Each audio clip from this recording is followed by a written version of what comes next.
Hello दोस्तों, आज हम बात करेंगे खुरपका मुंहपका रोग के बारे में विस्तार से जानकारी यानी कि foot rot and mouth disease के बारे में एक एक से विस्तार से जानकारी करेंगे कि ये कैसे होता, क्यों होता, क्या क्या कारण है। इसके बारे में एक एक सी आपको जानकारी दूंगा, जो छोटी से छोटी जानकारी हुई। वीडियो जरूर लंबी होगी, लेकिन वीडियो बहुत ही साइंटिफिक तरीके से बहुत ही नॉलेजेबल वीडियो होगी, जिसको आप लोग बिना स्किप किए अंत तक जरूर देखना। अगर आपको वीडियो पसंद आए तो लाइक जो भी जरूर करना है। तो चलो इसके बारे में एक एक बताता हूँ कि foot rot and mouth disease होता कैसे।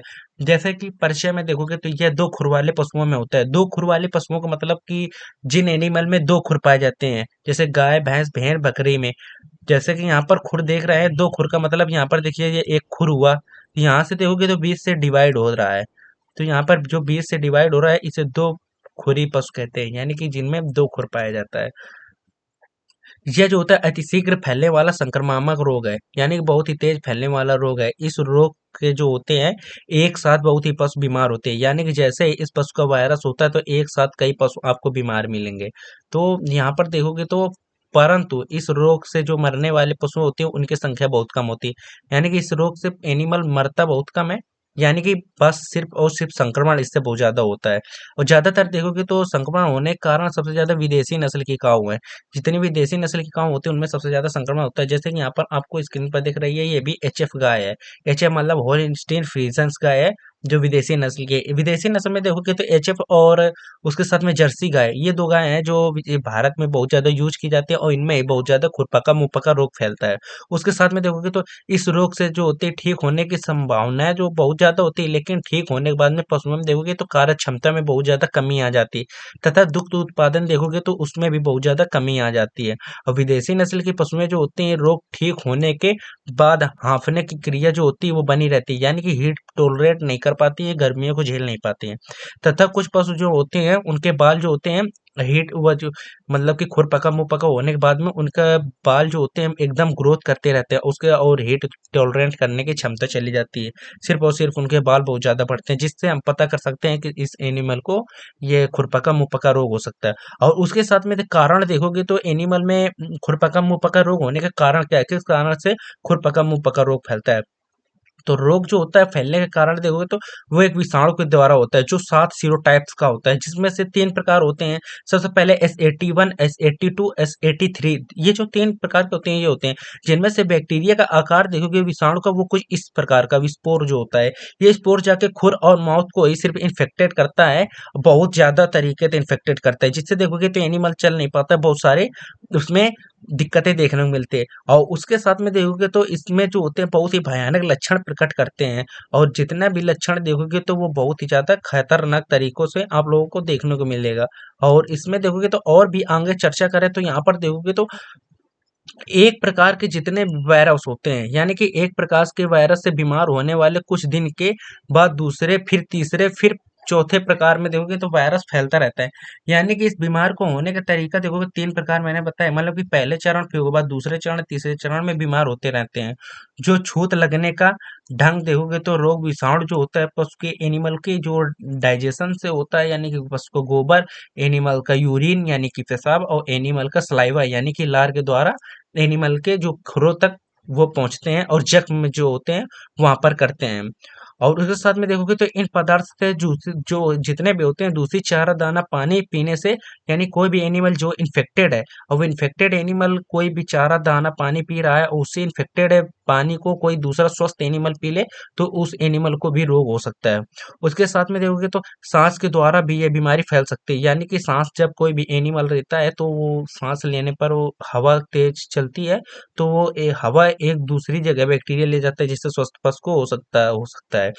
रोग से ठीक होने के बाद पशु जो देखोगे तो उसके शरीर में विषाणु उपस्थित रहते हैं, यानी कि एनिमल का जो होता है वो रोग तो ठीक हो जाता है, लेकिन उसके बाद भी एनिमल में देखोगे तो विषाणु जो होते हैं वो भी उपस्थित बने रहते हैं फिर भी, लेकिन उसका खुरपका मुपका सही हो जाता है।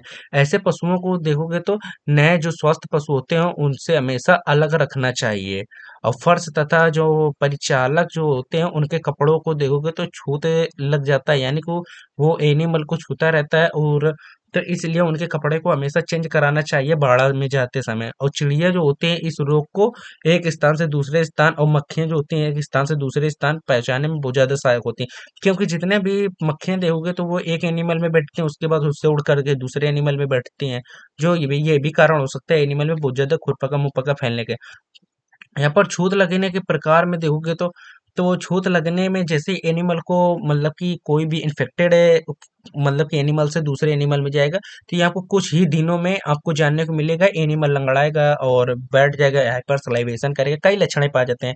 जिसमें से आज मैं लक्षणों के बारे में आपको विस्तार से चर्चा करूंगा, इसमें लक्षण क्या क्या होते हैं।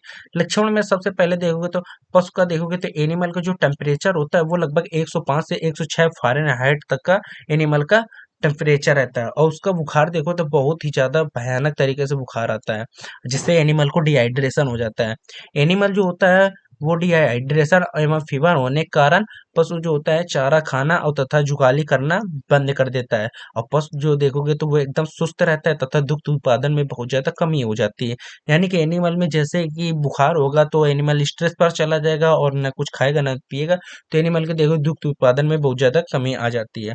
क्योंकि इससे ये दुग्ध उत्पादन से ही एनिमल का जो डेयरी फार्म चलता है वो दुग्ध उत्पादन से ही चलता है, जिससे कि दुग्ध उत्पादन इनकम हो जाएगा तो एनिमल देखोगे ऑफ हीट पे चला जाता है।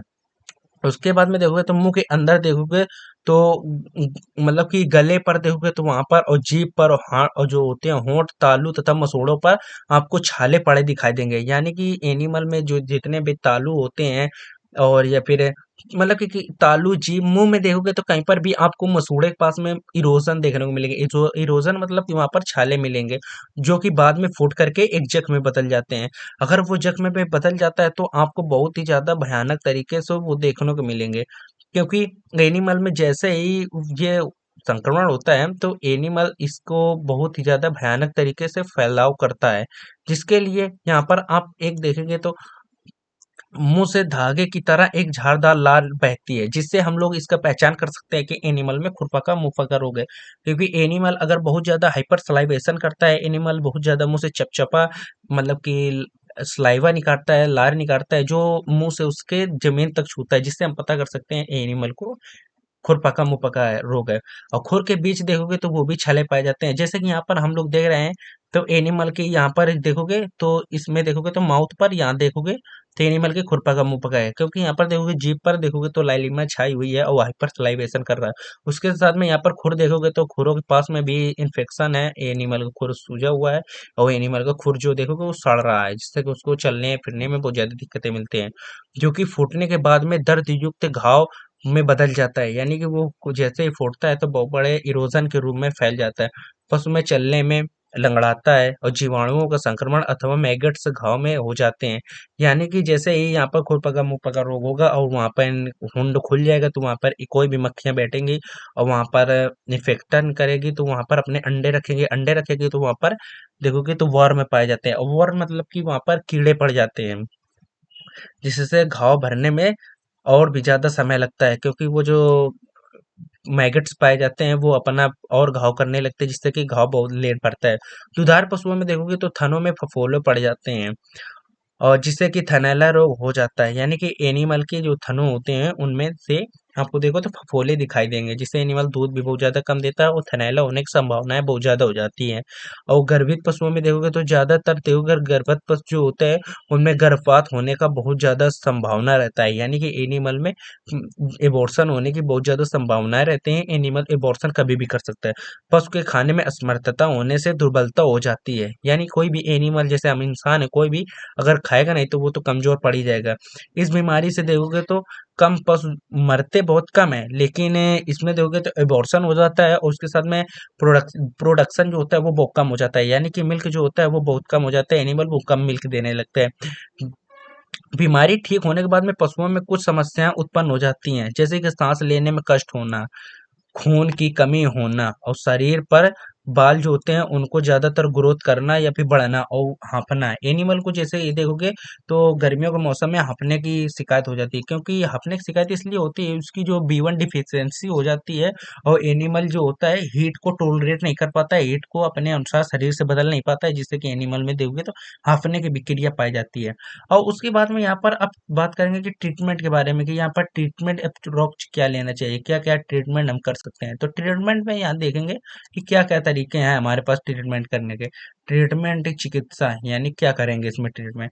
यहाँ पर देखोगे तो एनिमल की क्या था, खुरपका मुपका। खुरपका मुपका में सिम्टम्स क्या मिल रहे थे कि एनिमल के एक पहले सबसे से पहले उसमें इरोजन था, एनिमल को फीवर था, फीवर के साथ में एनिमल कुछ खा नहीं रहा था और फिट पर चला गया था, डिहाइड्रेशन की शिकायत थी। और एनिमल में देखोगे तो किस कारण है, मतलब कि एनिमल में हीट स्ट्रेस पड़ रहा था, यानी कि हाँफने तरीके थे। हाँफने का कारण था कि एनिमल को विटामिन B1 की कमी हो जाना। और खुर पर देखोगे तो यहाँ पर भी थियामिन की कमी हो जाती है, जिससे कि खुर जो होते हैं कमजोर हो जाते हैं, उसके बाद में इन्फेक्शन हो जाता है। इन सभी से बचने के लिए हमें क्या क्या उपयोग करना चाहिए। चिकित्सा में देखेंगे तो सबसे पहले किसी एक एंटीबायोटिक इंजेक्शन का उपयोग करना चाहिए। एंटीबायोटिक्स में हम किसी भी प्रकार के एंटीबायोटिक्स ले सकते हैं, इनमें देखोगे तो वायरस है, कोई भी एंटीबायोटिक्स का इस्तेमाल इसलिए किया जाता है क्योंकि ये सपोर्ट करके रखे कोई भी दूसरा वायरस इसके अंदर न जा सके, सिर्फ इसलिए। बाकी ये कोई भी खुरपका मुपका रोग को ट्रीट नहीं करता है, न तो इलाज करता है, क्योंकि वायरस का कोई ट्रीटमेंट बना ही नहीं है। इसलिए यहाँ पर किसी भी प्रकार का हम ऑक्सीटेट्रासाइक्लिन या फिर इंडोफ्लॉक्सोसिन इंजेक्शन का उपयोग कर सकते हैं। उसके साथ में किसी एक नेसाइड्स का इस्तेमाल करते हैं सकते हैं। नेसाइड्स में देखोगे तो मैं सबसे बेस्ट एक ही मानता हूँ, है तो बहुत बेस्ट, लेकिन मुझे एक सबसे बेस्ट लगता है कि वो इस ऐसे केसों के लिए जिसमें से हम उपयोग कर सकते हैं फ्लूनजिक्सिन मैग्लूमिल यानी मैग्लूडाइन इंजेक्शन का उपयोग कर सकते हैं। यहाँ पर मैग्लूडाइन का उपयोग देखोगे तो उसका काम होता है कि एनिमल में दर्द, सूजन, बुखार को कम करना, उसके साथ में टॉक्सीमिया को दूर करना। यहाँ पर टॉक्सीमिया नहीं होता है, लेकिन जरूरत होती है यहाँ पे जल्दी जल्दी केस की रिकवरी करी जा सके। और किसी एक विटामिन बी कॉम्प्लेक्स इंजेक्शन का इस्तेमाल करना है, क्योंकि एनिमल में जब तापमान ज्यादा था तो एनिमल चारा नहीं खा रहा था और एनिमल के लीवर डैमेज हो रहा था। तो वहां पर हम एक भूख बढ़ाने के लिए विटामिन B1 का उपयोग कर सकते हैं, जो लीवर को सही रखता है और भूख बढ़ाता है। किसी एक मल्टीविटामिन का जो होता है उसको उपयोग करना चाहिए। मल्टीविटामिन इंजेक्शन में हम लोग के ट्रेबीवेट का भी इस्तेमाल कर सकते हैं वन शॉट, उसके साथ में एक वन शॉट स्टीम वेट भी का भी उपयोग करना चाहिए। उसके साथ में किसी एक थियामिन का उपयोग करना चाहिए। हमने बताया था कि एनिमल को हीट स्ट्रेटर रहता है, एनिमल हीट को टॉलरेट नहीं कर सकता है। इसके लिए हमको एक हीट टॉलरेट को सही से रखने के लिए हमको किसी एक विटामिन B1 इंजेक्शन का उपयोग करना चाहिए, जिसमें से बेरीविन इज द बेस्ट इंजेक्शन है। उसके साथ में किसी एक टिश्यू हीलिंग एंजाइम का उपयोग करना चाहिए। टिश्यू हीलिंग एंजाइम में कोई भी किसी प्रकार के टिश्यू हीलिंग टेबलेट का इस्तेमाल एनिमल में पर डे कर सकते हैं, जिससे कि एनिमल का ये जो घाव है जल्दी से जल्दी सही हो सके। उसके साथ में इसमें देखोगे तो ये घाव मुंह पर है और खुरी पर है, यहाँ पर कीड़े मैगेट्स न पड़ पाए और यहाँ के घाव जल्दी से जल्दी रिकवरी हो सके, किसी प्रकार का इन्फेक्शन ना हो सके। इसलिए यहाँ पर एक पीपी का उपयोग करना चाहिए। पीपी का मतलब पोटेशियम पर मैग्नेट यानी कि लाल दवा का उपयोग करना चाहिए। इसे मुंह पर भी डालना चाहिए और उसके साथ में खुरों की भी सफाई करना चाहिए। अगर आपको एनिमल को खुरपका मुपका हो गया है तो आप लोग इसका उपयोग करिए। तो आपको जो मैंने ट्रीटमेंट प्रोटोकॉल बताए इसका उपयोग करके आप केस में जरूर सक्सेस मिलेगी। आपको 99% है कि आप इस ट्रीटमेंट प्रोटोकॉल से अपने एनिमल को बचा सकते हैं। ये सबसे बेस्ट ट्रीटमेंट प्रोटोकॉल है। इसका भी और भी कई ट्रीटमेंट प्रोटोकॉल हो सकते हैं, लेकिन ये भी बहुत अच्छा है ट्रीटमेंट प्रोटोकॉल है। तो आज के लिए इतनी जानकारी थी। मैंने जितनी ये जानकारी दी है सिर्फ आपको एक तौर पर दोगे तो जानकारी के लिए दी है, खुद को एनिमल को ट्रीटमेंट करने के लिए जानकारी नहीं दी गई है। अगर इसका इलाज करना है तो आप किसी एक वेटनरी डॉक्टर से इसकी इंजेक्शन का उपयोग करा सकते हैं। तो आज के लिए इतनी जानकारी थी। अगर वीडियो आपको पसंद आई हो तो चैनल को लाइक करें, सब्सक्राइब करें, बेल आइकन को दबाएं। अगर आपको इसी तरह के और एंथेटिक जानकारी चाहिए तो आप लोग मेरी जो चैनल में बेल आइकन को दबा कर रखिए, जिससे नई से नई आपके पास जानकारी आ सके। अगर किसी और टॉपिक पर आपको वीडियो चाहिए आप लोग कमेंट्स पर मुझे बता सकते हैं, तो मैं उस पर कमेंट्स पर बताऊंगा। तो जय हिंद, जय भारत।